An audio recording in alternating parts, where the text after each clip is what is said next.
So I was watching the X Zone TV channel last night when I was abducted by aliens, and they kept repeating to me over and over again, simultv.com, simultv.com. What's simultv.com? That's what I asked them. They had it written on the side of their UFO. How do you spell that? UFO. No, I mean simultv.com. simultv.com. simultv.com. Right. simultv.com. Interesting that you were abducted by aliens in a simultv.com UFO last night. Oh, yeah? Yeah. Now that you mention it, I remember now last night I was awakened from a deep sleep. My great-grandmother was standing there. She said she'd come from the hereafter to tell me about simultv.com. She even spelled it out for me. simultv.com, sonny boy. simultv.com. simultv.com, sonny boy. Wow. Yeah. Guys, you'll never guess what my psychic guru just told me. simultv.com. Exactly. Are you guys psychic too? Of course. We all know about simultv.com. simultv.com.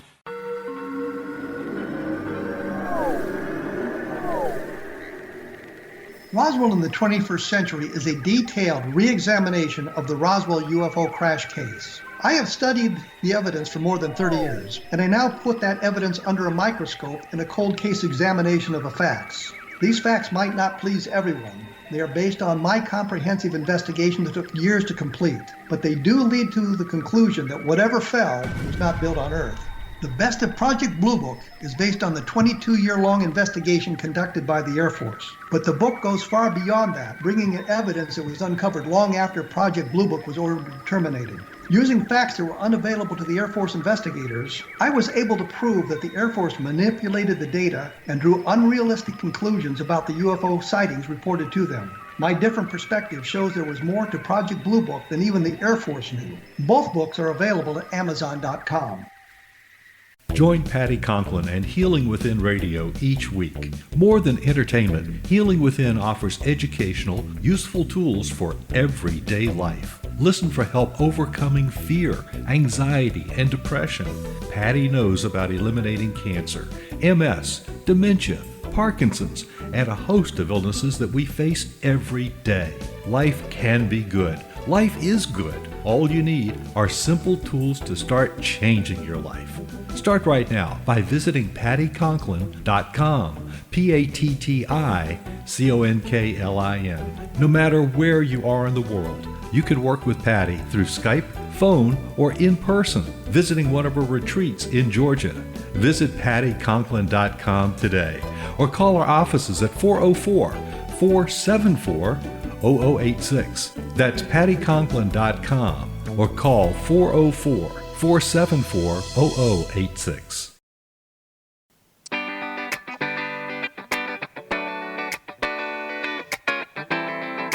Welcome to the Connecting with Coincidence radio show with Dr. Bernie Beitman, MD, bringing together the world's synchronicity experts to help you use meaningful coincidences to develop spiritually, psychologically, and practically. For more information, put Connecting with Coincidence into your web browser to find the book, website, Psychology Today blog, YouTube channel, and Facebook page. And now, here is the host of the Connecting with Coincidence radio show, Dr. Bernie Beitman, MD.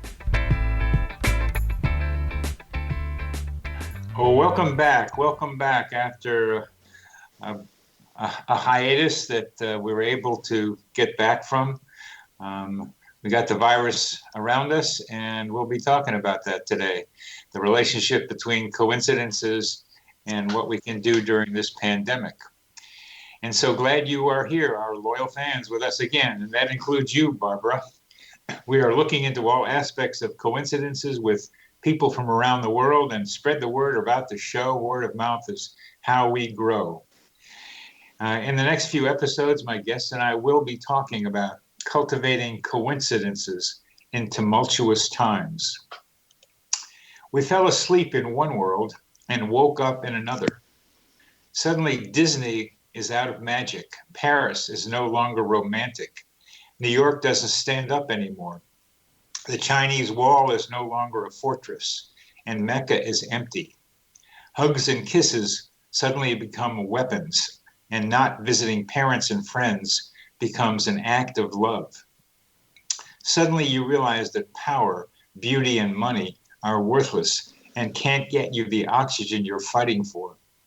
The world continues its life, and it is beautiful. It only puts humans in cages. I think it's sending us a message. You humans are not necessary. The air, earth, water, and sky are fine without you. When you come back, remember that you are my guests, not my masters. Our guest today is Matthew Zylstra, who is an integral ecologist and facilitator, who is passionate about meaningful nature experiences and rewilding our relationship with Earth. He has a transdisciplinary PhD in conservation ecology and transformative sustainability, and is published widely on the theory and practice of nature connectedness. Matthew has led college studies abroad programs for over 10 years across the Southern Hemisphere. He currently serves as a founding director with the Organization for Noetic Ecology. He's a field lecturer for Wildlands Studies and a research associate with the Sea Change Project.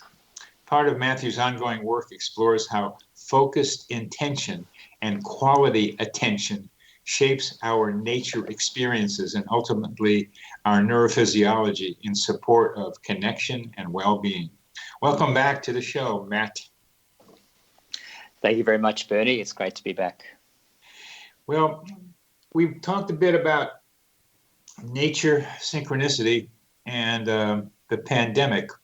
And I wonder what your thoughts about how coincidences might be helpful and useful, as well as maybe problematic during this pandemic period of our lives.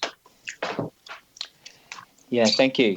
And thank you also for your opening there. I think it was a very poignant opening and one that's, as you were sort of speaking about this awakening into a new world, it brought up quite a lot of emotions in me because we were perhaps asleep and now we've awoken to a very different world where so much of what was normal has been turned on its head. And I just wanted to say before I begin answering your question that I think our conversation needs to really be sensitive to this backdrop because of a lot of what's going on in the world as a backdrop to our conversation. There's a lot of fear, there's a lot of trauma, there's a lot of illness and a lot of loss of all sorts of things. There's loss of life, loss of so much of the familiar ground which we were comfortable in. And so some of the conversation, it might seem academic to a point, but I think more than ever, as you pointed out, synchronicity does have a pragmatic relevance, and it's what it might indicate is as relevant as ever. So with that, I think it's just important to realize that we've come to this incredible choice point for humanity. That's how I feel it at this point in time. And I think more specifically, it's this calling. And what is being called from us as individuals, but also as a collective at this time. Like you say, the world is going to go on. I mean, the other species are going to go on and perhaps actually relishing some silence.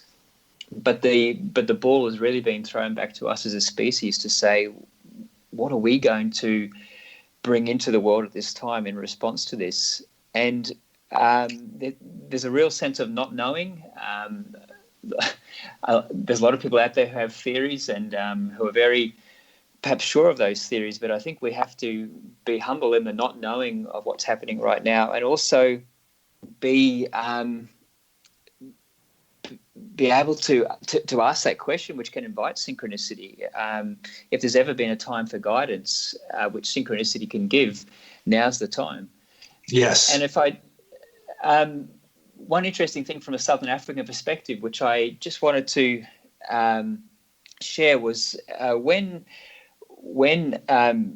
in various Southern African traditions, like in Zulu and in Xhosa, when you become a traditional healer or a spiritual diviner, which is known as a sangoma, you go through something which is called a twasa, and that literally translates as a calling. And that calling is preceded by a prolonged illness and by a prolonged sickness, and is accompanied by dreams and visions. And I couldn't help but thinking the other day that humanity, in a way, is having its own twasa right now. It's going through its own prolonged illness, but there's also dreams and visions. And some of what's going out there is sort of this dystopic future, this apocalyptic future, this totalitarian future. But on the other side of these visions, you're hearing and seeing this absolute activation of humanity, which is arising compassion, mutual aid, community, collective action, and this deep sense of care. So in trying to understand synchronicity, I think we really also have to hold this contradiction and hold the polarities of what's happening at this point in time. Earth is filled with polarities, positive and negative, dark and light. And it's part of the nature of being human on Earth to confront polarities. And you're outlining the two apparent major choices between totalitarianism, apocalypticism, and compassion and caring and love for each other. I'm also a Hegelian in I think of thesis, antithesis, and synthesis. And I'm wondering how maybe these two apparent polarities can be brought together, but that's another question. Let's go back to the way that we are going through a prolonged illness, and I have gone through a prolonged illness recently, and I've come out on the other side of it, I think, transformed and lighter and more spiritually aware. And I certainly have heard of that a number of times from other people, and I'm glad you point out the tradition in the South African people you mentioned. And some people call what we're going through as a near-death experience, which also can be transformative. So how can synchronicity play a role in all of this, Matt? Well, what you're seeing is all the conditions which are perfectly right for synchronicity. I know you've looked at this before as well. I mean, we're in a point of transition. There's emotional intensity. There's activation deep in the psyche of images. There's a need. And so there's all the fertile ground. But I think one of the major inhibitors here for synchronicity is the sense is that there's fear. And fear can block flow. So this is where synchronicity and how it can help, but also how it can be misleading, can be quite interesting. Because when my sense is when we have these synchronicities which can come out of a fear-based, they can be alluring and they can be seductive, but they mightn't actually speak to the proper guidance that we need at this time. It's almost like they're coming out of that limbic system in our mind, that primal instinctual emotion, and it perhaps doesn't represent sort of a wholeness in our mind. So how can synchronicities be indicative? What I think has to happen is that we need to cultivate the practices that can give us confidence in that the synchronicities that we're encountering, the signs that we might be seeing are not signs that are sort of reflective of a fear, but actually are speaking to a true need at this time. And I mean, once upon a time, I think when life was perhaps normal, we'd be using synchronicities for sort of frivolous things, perhaps getting the car park closest to the shops or things like that. But now I feel that there's a much deeper,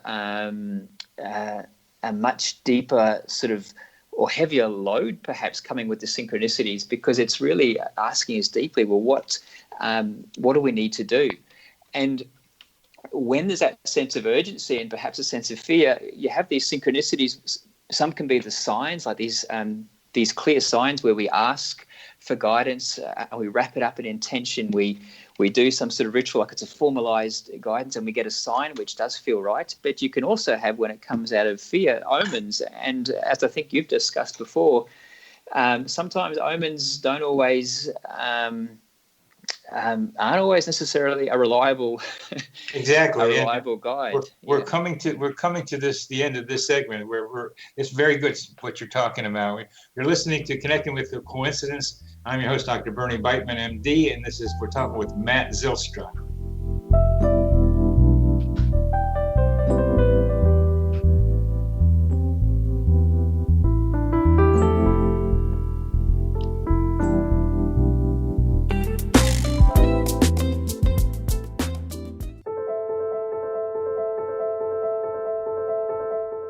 Are you looking for psychic services that empower as well as provide accurate information? Jenny is a third-generation psychic with extensive esoteric training. A practicing professional intuitive for over 30 years, her accuracy is astounding. While most psychics can read what will happen to you if you don't change directions, Jenny understands the future is subjective. While there is a river of time we all traverse, that river has many waves, eddies, currents, and tributaries from which to choose. With Jenny as your guide, you can explore the many possible outcomes in the river of time and navigate your course to the one of your liking. Take control of your future. Book your life-changing session with Jenny today at www.gen-e.net. That's www.gen-e.net.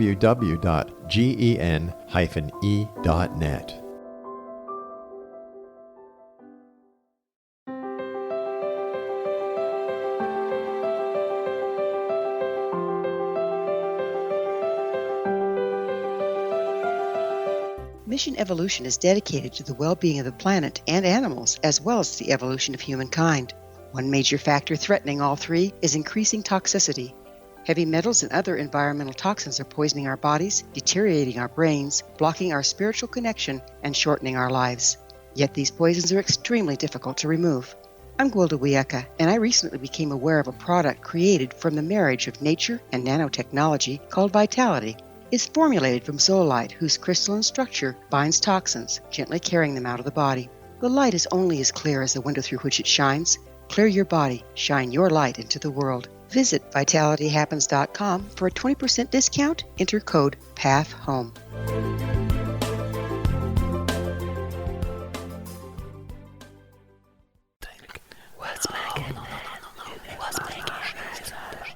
In the mid-1990s, I was approached by a young woman who believed she'd been abducted by alien creatures.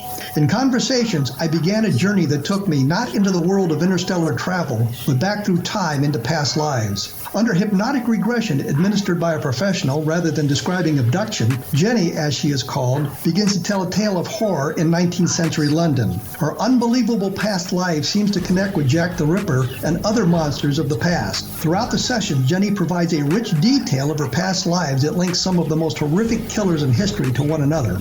Using the resources of a university library in the pre-internet's day, I was able to verify some of Jenny's claims. She has knowledge that wasn't readily available to a suburban housewife. Does this prove the reality of her tales? Conversations attempts to answer that and other provocative questions. Conversations is available at Amazon.com.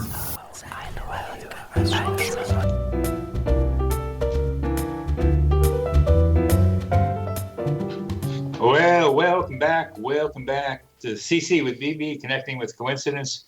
I'm your host, Dr. Bernie Beitman, MD.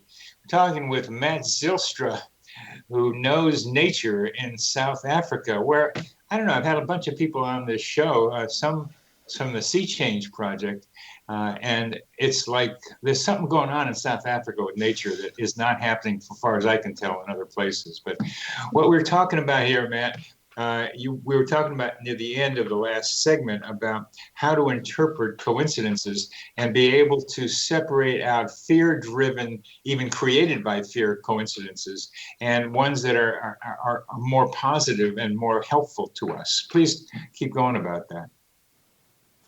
Yeah, a lot of my navigating of this has come through personal experience, as it does for everyone. And, you know, I was just differentiating between signs and omens. And what's interesting with an omen is that, I mean, they can be bizarre, wondrous, uncanny, unnerving, dark, portent, all this, but they can also invoke fear and superstition. And particularly if one's sort of prior position is that, you know, their beliefs and experience are a reliable indicator of reality, then you can take these omens as being an absolute beacon for truth. And I think if you look at the old sort of idea of the having the bone pointed at you, sort of in African traditions, I think that's where it comes from, is you can have such a belief in these omens, and you need to be really, really careful and really discerning, particularly when we're sort of floundering or grasping for some sort of indication of what's happening, of what I need to do next. And particularly as far as nature goes, I've had some, I guess what you would call omens in my life, the ones where the owls appeared at a very significant moment at multiple times. And in my research on meaningful nature experiences, particularly synchronicity as a meaningful nature experience, I also encountered stories of people who had snakes, spiders, owls, these particular animals which are known to sort of carry this message of death or portent between the realms. And you see some people buy into that fully and follow it all the way down a passage, and sometimes the event came to pass and sometimes it didn't. And people are left asking, well, what actually happened there? Did I misinterpret? Was that for real? Am I just delusional? And I think it can be to do sort of the state where it comes from. Years ago, I had a couple of striking experiences where I shouldn't have got onto a plane, so it seemed. I'd woken up just before I'd woken up, I'd had a dream of a plane crash, and I tended not to give dreams just before I wake up too much weight, because I thought it wasn't necessarily representative of my deep subconscious. But then a friend called me and said, I've had a feeling I've never had before. Well, actually, I've had this feeling I've only ever had once before, and that was when my grandmother passed away, and I just feel you shouldn't jump on the aeroplane. So now it wasn't just me, it was somebody else feeling this. And then as I entered the plane, somebody was on the phone to their loved one and made a passing joke about the plane perhaps falling out of the sky. And I remember standing there just frozen, like, should I get into this plane or not? And I got on and everything was fine. And I subsequently sort of reinterpreted that experience, or I tried to sort of make sense of what was actually going on there. And I mean, I came to a conclusion, but one thing that it alerted me to the fact is, and also which understanding I got through both my PhD research and also through meditation, is the importance of dispassionate observation, and even of synchronicities, particularly ones that might be quite alluring, is just to sort of look at it and say, is that so? I mean, there's an old sort of Zen story about that, to sort of say, well, that's interesting, is that so? And even if it comes multiple times, trying not to get so wrapped up in it that it starts to derail in terms of what might actually be true. Interestingly, one story that I've gained inspiration from is when Buddha gained enlightenment under a tree. He had all sorts of potential synchronicities or omens trying to derail him, so the story goes. And yet he was able to maintain some sort of neutrality or dispassionate observation to not get caught up into what that might be trying to do to derail his particular path. And so I do think that to cultivate coincidences and synchronicity at this time, we really need to focus on a practice. And a practice like meditation is critical in having that balanced mind. Getting to that neutrality, and how to decide once you see it. I took a walk yesterday, and in the neighborhood, because I can get out, and we got a little creek that had a bridge, and I was standing on the bridge, and I was seeing a little pool of water that I hadn't seen before that looked like a nice place to go swimming. So I started thinking, oh man, I'd like to go swimming there. So mentally, I projected myself into that pool, and I was enjoying just connecting with the pool of water. And as I'm standing there feeling the pool of water, kind of, and down the creek comes a snake. Snakes come slithering down the creek, just like slither, slither, slither. The snake stops on a rock, puts his head or her head on the top of the rock, and appears to be looking right at me. And I started focusing on the snake, and the snake seemed to be with me. And then the snake got off the rock and got to another rock that was right underneath me. And I looked at the snake. Snake looked at me, and in order to get a better look at the snake, I moved quickly, and at that moment, the snake left, and I didn't see the snake afterwards. That was a snake moment for me. We were connected, the snake and me, and I didn't make anything out of it except to have had a very nice contact with a snake. I didn't see it in any symbolic way other than that here we were together on a beautiful day, connecting with each other. Yeah, it's an interesting story, and that is one thing I've found so fascinating with synchronicities, and where I'm sort of glad to have also had ecological training, because it's like in every synchronicity there can be an ecological interpretation and there's a psychological. It's sort of two sides of the same coin. And almost like the yin and the yang, actually, because it's never totally separate, but in the sort of Daiji symbol, in every ecological interpretation, there's always a little piece of psychological. And on the other side, in every single psychological interpretation, there's always a little piece of ecological. And they form the same whole and part of the same story. But I don't think one can ever be discounted for the other. How would you do? How would you do my experience in psychological? Well, I mean, you can. The ecologist in me would perhaps, like to know sort of more about the conditions of the day. I mean, snakes are obviously out and about. Perhaps being in the water, you might want to know about sort of how dry it was or the weather. And I mean, animals are active and they're busy, and actually, arguably, they're even more out and about now because humans aren't sort of there in their habitat, so they're actually getting more confidence to come out. But however, on the other side, there's an intrigue. Snakes at this time, I mean, snake is a very important symbol. For many traditions, I mean, like it's universal how powerful the snake is.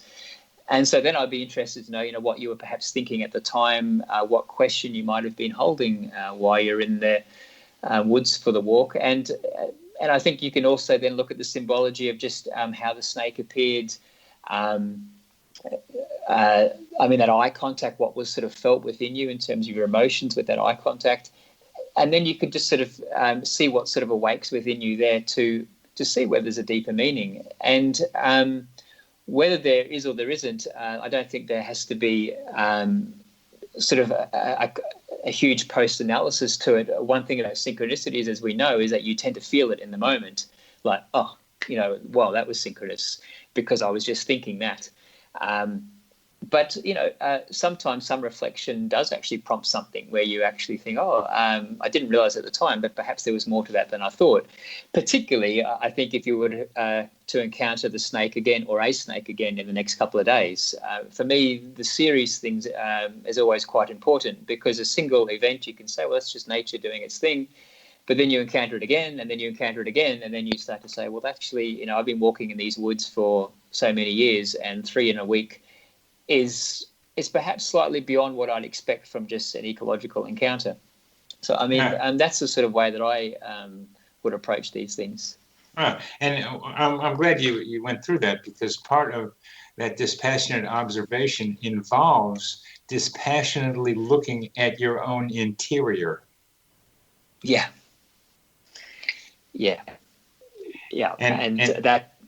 Sorry, go on. And if your interior is filled with anxiety, like if I was anxious right then, I might have interpreted that snake as something ominous, that was that I could with me, that might be, but it didn't. It was, my feeling of it was, I had a nice relationship with the snake for a little while, and I'm sorry I disturbed him by moving quickly. And then I walked a little further, and I started quacking at a couple of ducks that were also showed up right when I crossed another bridge. I can quack, quack, quack like Donald Duck. And the duck stopped and kind of hung around for a while, and then we had a little enough, and I continued. So for me, the two experiences were being able to enjoy connection with the beings in nature, and that was about it. And what I think of it now is, we're going to stop in a minute, is like, hey, getting me ready to talk to Matt. We're listening to Connecting with Coincidence. I'm your host, Dr. Bernie Beitman, MD. This talking to Matt Zylstra, ecology guy.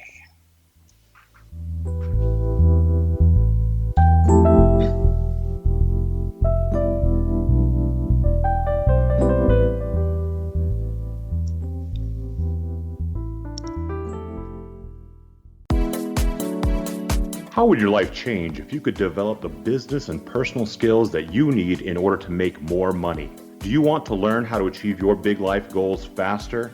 Then go to findhiddenmoney.com and get the Goal for It online course.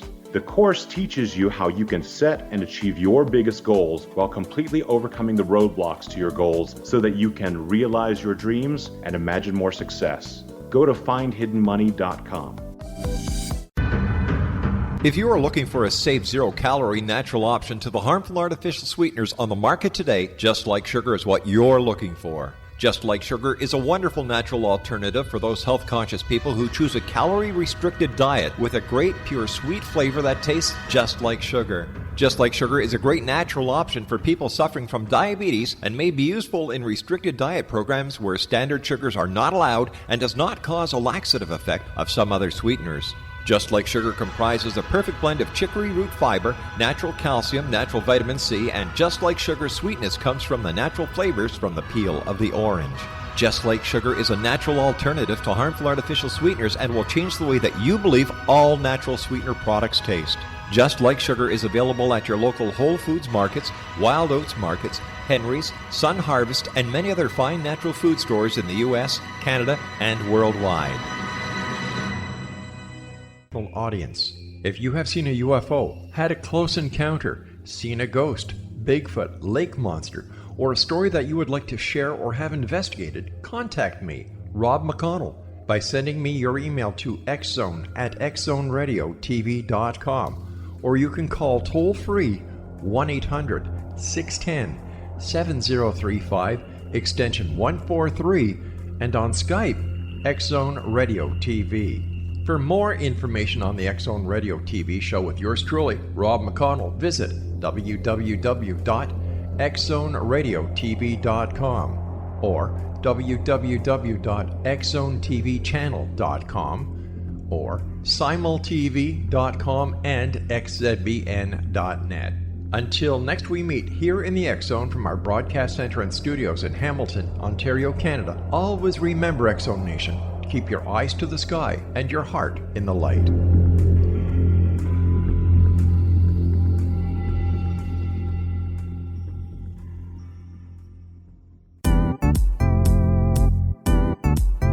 Memorable dynamic presentations are a not-so-secret weapon in the business world.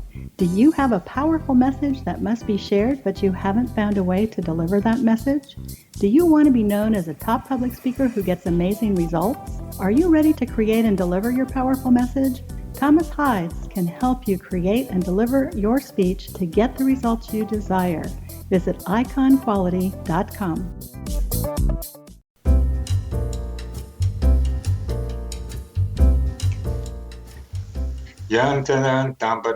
Welcome back to CC with BB. I am your host, Dr. Bernie Beitman, MD. We're talking with Matt Zylstra, and we're talking about using synchronicity to understand and help us in this great time of turmoil.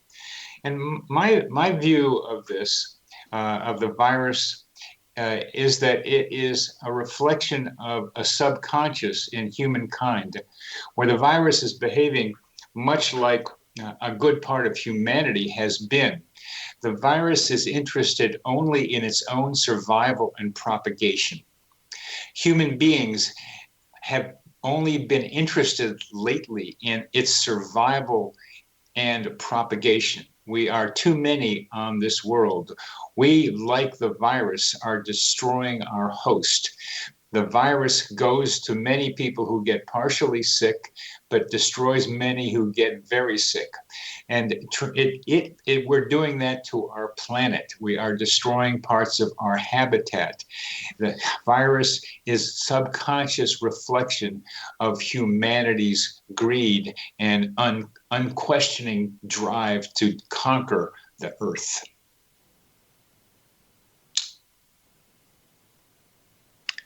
Yeah, I mean, that's really well put, Bernie. There is a lot of sort of profound mirroring, I would say, going on here, or the shadow, if you will, is really being held up to humanity at this point in time. And a lot of ironies, a lot of paradoxes, a lot of dark ironies in a way. Things that we were so sure of are all sort of becoming to greet us. And there's been some fantastic articles out there about how this is potentially Earth's way of holding up a real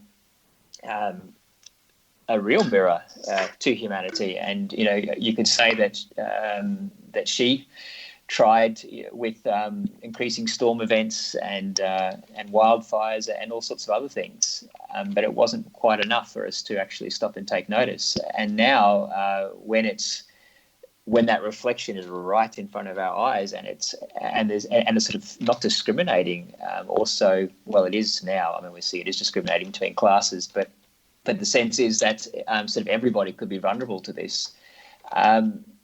You just have a sense of how far-reaching it is. And then one of the other interesting things is the question is whether even viruses are alive, are a form of life. I mean, per definition, they don't actually kind of equate to life, given their sort of biological genetic makeup, and that's also quite quirky as well. So, really deeply asking, holding the mirror up and asking humanity, how will we respond? What is our calling here? And one of the things about synchronicities is that they alert us to connection. One of the defining things that we've found in research on this is that in those moments people have synchronicity, they feel connected. And for so long we've been saying about how separated humanity is, particularly from Earth and nature, but also socially as well. And at this time, when we have synchronicities, they remind us of that, and they remind us of a connection that's deeper than just the physical, that seems to transcend space and time. They can lead us back into connection, and they can help us deepen connection. And if one thing that I think is being asked of here, in spite of or despite of the social distancing or the physical disconnection, is actually really finding our way back into connection with ourselves, who we are, and we're getting that time for introspection. Many people are with each other, and we're seeing people connect in other kinds of ways that they never have before, and with nature and Earth. And unfortunately, in lockdown, that's difficult for some. But still, even in one's own little surrounds, I've just been finding incredible connection developing just from sitting in a little grass patch in the back of our apartments. I've really coming to sort of sitting in place. So it's all around us, and it just requires taking a more close look at what is around us to see some of these connections. And so you're leading us into how do we use synchronicity, coincidences, even in a lockdown, to be able to somehow make things better, not only for us, but for other people. I know at times, and I feel it now, and I've seen it with friends, we yearn for synchronicities, particularly when it's completely tumultuous, as you say. We want synchronicities to provide us the sign, to give us the guidance as to what to do next. When you talk about that, one of the things that you mentioned in your bio is focused intention and quality attention shapes our nature experiences, and with that also synchronicity. Could you talk about what you mean by that, by those phrases? And this is critical in terms of the possibility of cultivating synchronicity, because at least with my experiences in nature, synchronicities are more likely to happen when we are holding an intention. And that intention needs to be perhaps written, but at least stated quite strongly in one's mind and held before going into a certain context where we're hoping to find a sign that can be instructive of where to go. So that's where the intention part comes in, or the intentionality. And the attention is... Could you give us an example of an intention that you have held quite strongly before going into nature, which I'm going to include going into your backyard at your apartment building as nature? So and what someone can do listening to us into sharpening and about holding an intention quite strongly, then we can go back to the quality of that intention. Sure. Well, a place up until lockdown, the place that I've been gaining the most nourishment out of is an estuary not far from where I live, which I can get to from walking distance. And I've been experimenting over the last few years about how I enter into that space makes a difference in terms of the encounters I have.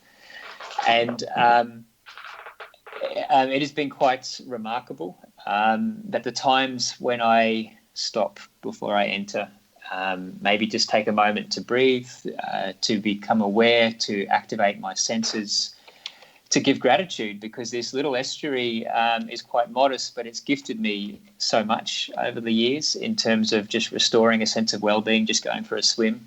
So there's gratitude that comes in. And then I just like to ground myself and look out over the estuary and invite whatever might come up at this point in time for me. And in that gratitude, I think there's also just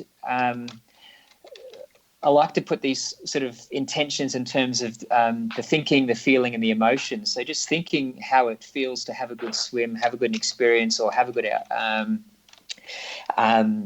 outcome. The sensory component of that, what am I actually feeling for that desired intention to manifest? And then the emotions of how it feels when I come out of that particular situation. And so that's the sort of thing that I'd cultivate. I might do breathing exercise, I might do stretches, not always, but I've just found that when I've entered the water with that sort of little reset, as if there's some sort of coherence coming in between myself and the rest of life, that the encounters that I'm gifted on those particular swims or snorkels seem to be much more richer or be much more profound than when I've just quickly run in because I've only got half an hour and I want to have a quick swim. And I just, and my whole state doesn't seem to be in sort of resonance with the nature around me. So that's a big part of the intentionality. Yeah. And I'm going to put it in terms of maybe my simpler terms of lining your psyche and energy with the surrounding you're about to enter. Yeah. I mean, it's hard to know exactly what's happening, but that's what it feels like. And that's I kind of have a cruder way of thinking about it, which is just what it was. I went into the forest where I usually go a couple of weeks ago, and my intention was to get the trees that I know best to help me with a bit of a back problem that I had. And I stood there, and it was like a little bit of rehab. They said, we're not going to fix it right now, but here's what you can do. And they gave me a little exercise and I tried a little something else. And then I did a little rehab at home and laid off of it and heat and cold and stuff. And, it's almost better now. And it was a nice experience. This happened to me before in different ways, that you can be healed. But I think it's what you're describing, the thinking, feeling, emotion, sensory experience. You got to line up with what's there to allow that, whatever it is, to happen. Exactly. And you also need to be aware, like you said, of the ground that it's coming from. Is there this nervous anxiety, this fear that's the wellspring? And if it is, take care in terms of what comes up in as a mirror, because it could well be a reflection of that. That's so important what you're saying there, because that's where we started, the omen versus sign. And how fear can get in the way. Fear stops one's ability to be able to see coincidences, but it also leads to things like theories about the way things work. Just so you need to have a theory that it could be called a made-up theory because you think some evil process is out there doing something to you. You've got to externalize your own internal fear. But we're going to in the next segment, we come to the end of this one.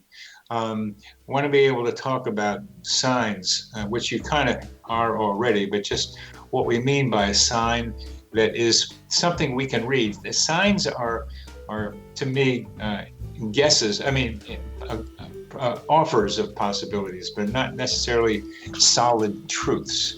You're listening to Connecting with Coincidence. I'm your host, Dr. Bernie Beitman, MD. We are talking with Matt Zylstra.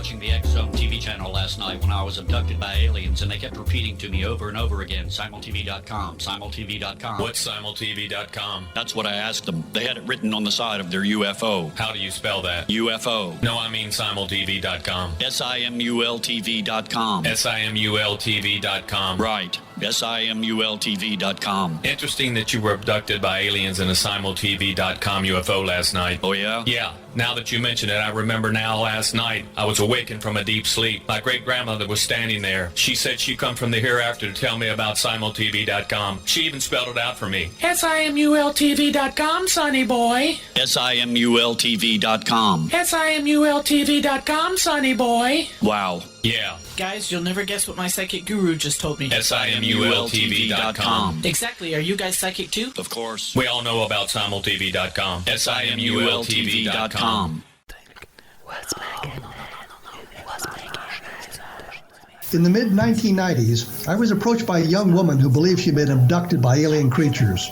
In conversations, I began a journey that took me not into the world of interstellar travel, but back through time into past lives. Under hypnotic regression administered by a professional rather than describing abduction, Jenny, as she is called, begins to tell a tale of horror in 19th century London. Her unbelievable past life seems to connect with Jack the Ripper and other monsters of the past. Throughout the session, Jenny provides a rich detail of her past lives that links some of the most horrific killers in history to one another. Using the resources of a university library in the pre-internet's day, I was able to verify some of Jenny's claims. She has knowledge that wasn't readily available to a suburban housewife. Does this prove the reality of her tales? Conversations attempts to answer that and other provocative questions. Conversations is available at Amazon.com.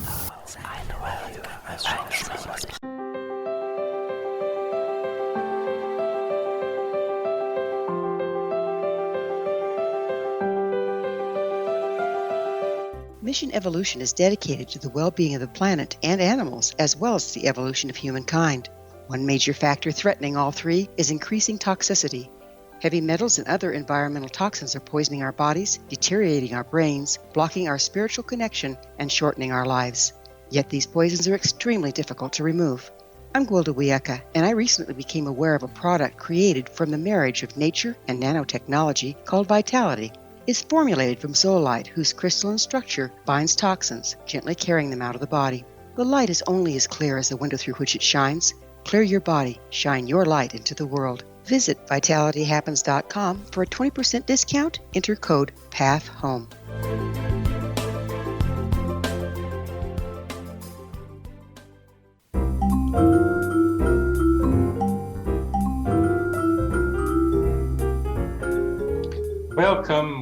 Welcome back to CC with BB. I'm your host, Dr. Bernie Beitman, MD. We've been talking about how a negative emotion, particularly anxiety and fear, can lead a person to misinterpret omens as something much more negative than the omen might have in it, but it's a reflection of our own internal fears.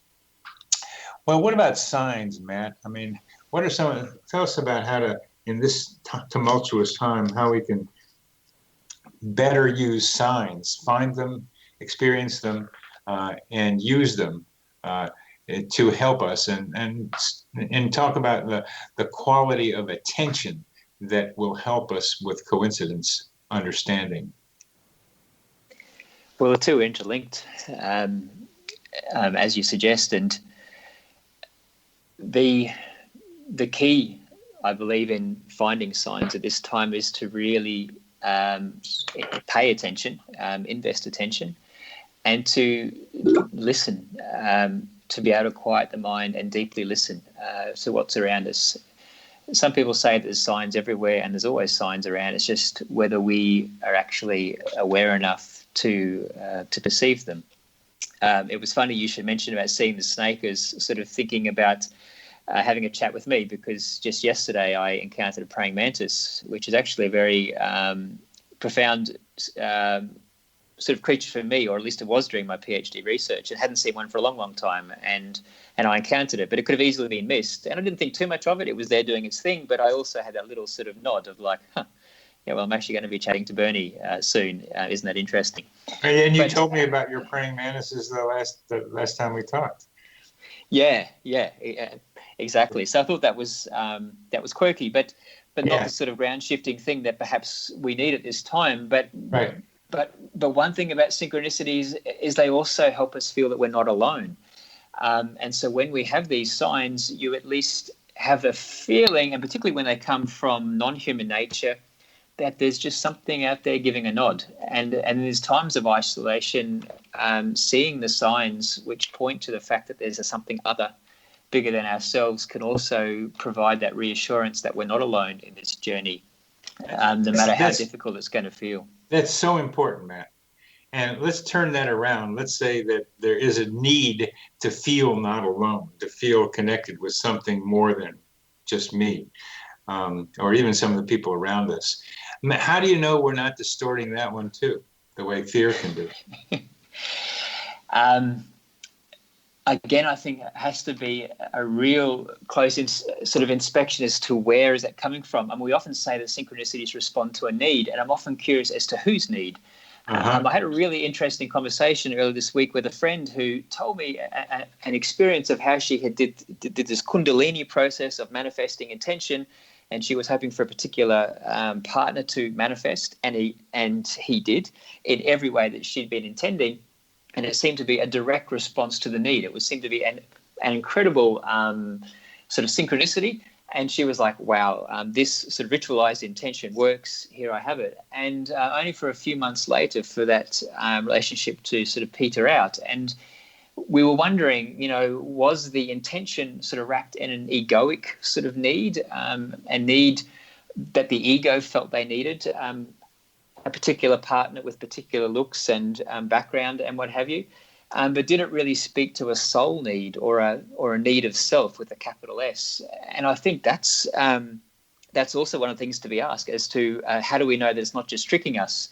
And so she sort of reflected that perhaps the need was coming more out of the ego or the persona, but the lesson that she got through the breakup was actually part of what her self or her soul needed to go through and experience at this time. But there are no concrete answers. And I think that's just one of the mysteries that we're always living into. And asking with these signs, how do I know it to be true? And they sometimes have a particular flavor where we know. I mean, that's that noetic side of things. We just sort of know. But then not to become attached to that, to say, okay, that provides a stepping stone to the next sort of decision I need to make, or the next understanding of how I can best work on myself or best act in the world at this particular time.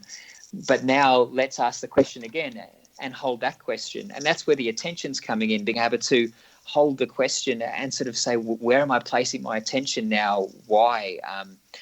How's that helping me? How's that helping me help others?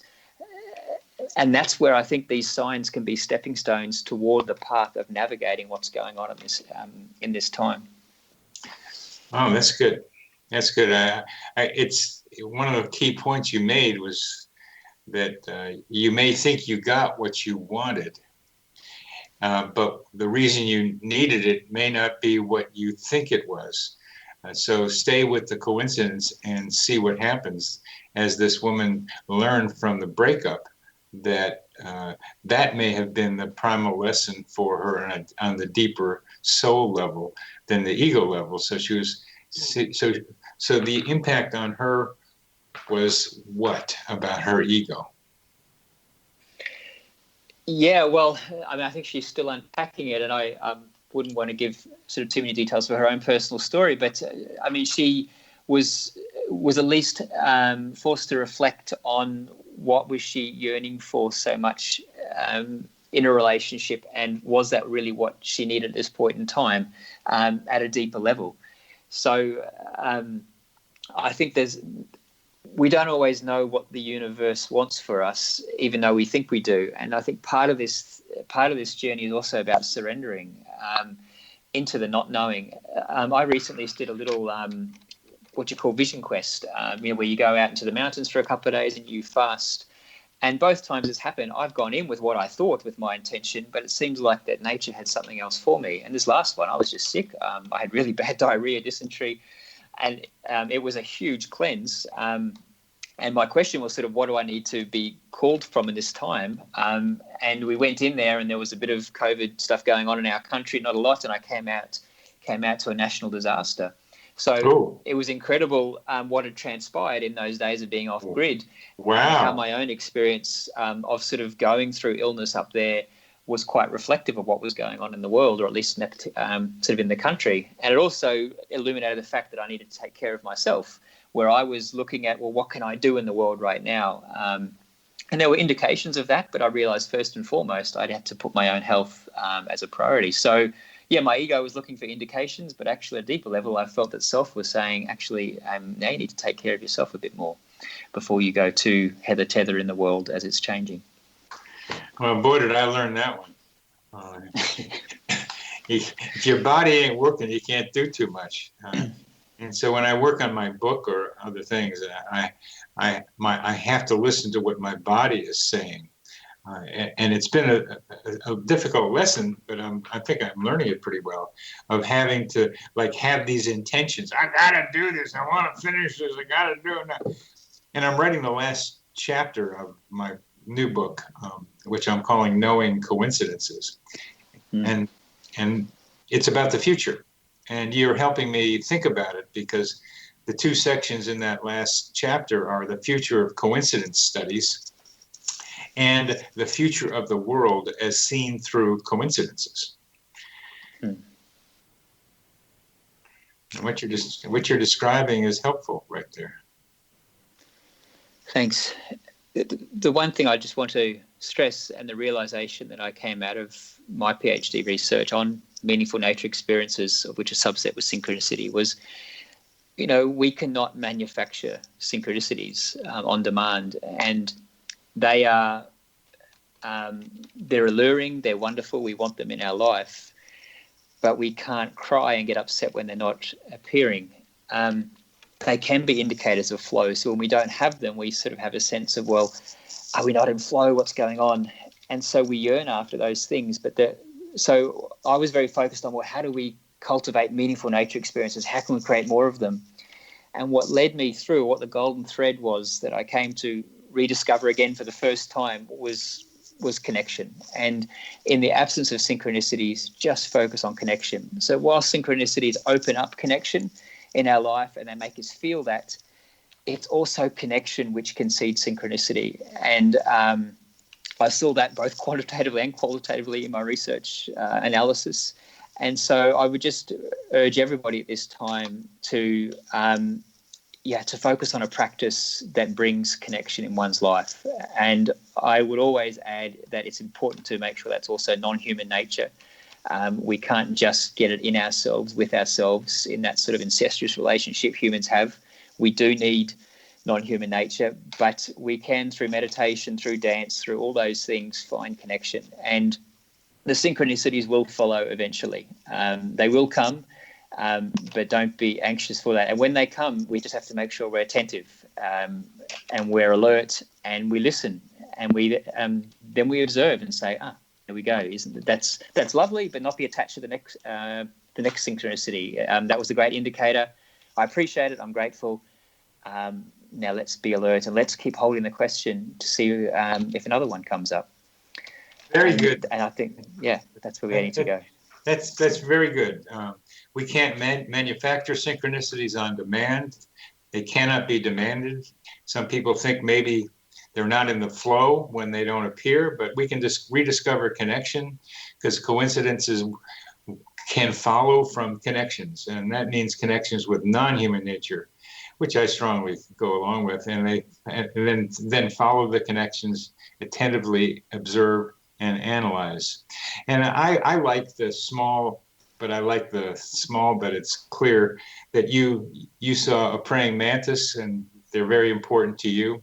A little before our interview today, and I saw a snake, which certainly was what you started with talking about as an omen. So thank you very much, Matt, for being on the show. You've been listening with Connecting with Coincidence. I'm your host, Dr. Bernie Beitman, MD, on the X Zone Broadcast Network. Matt Zylstra has been our guest.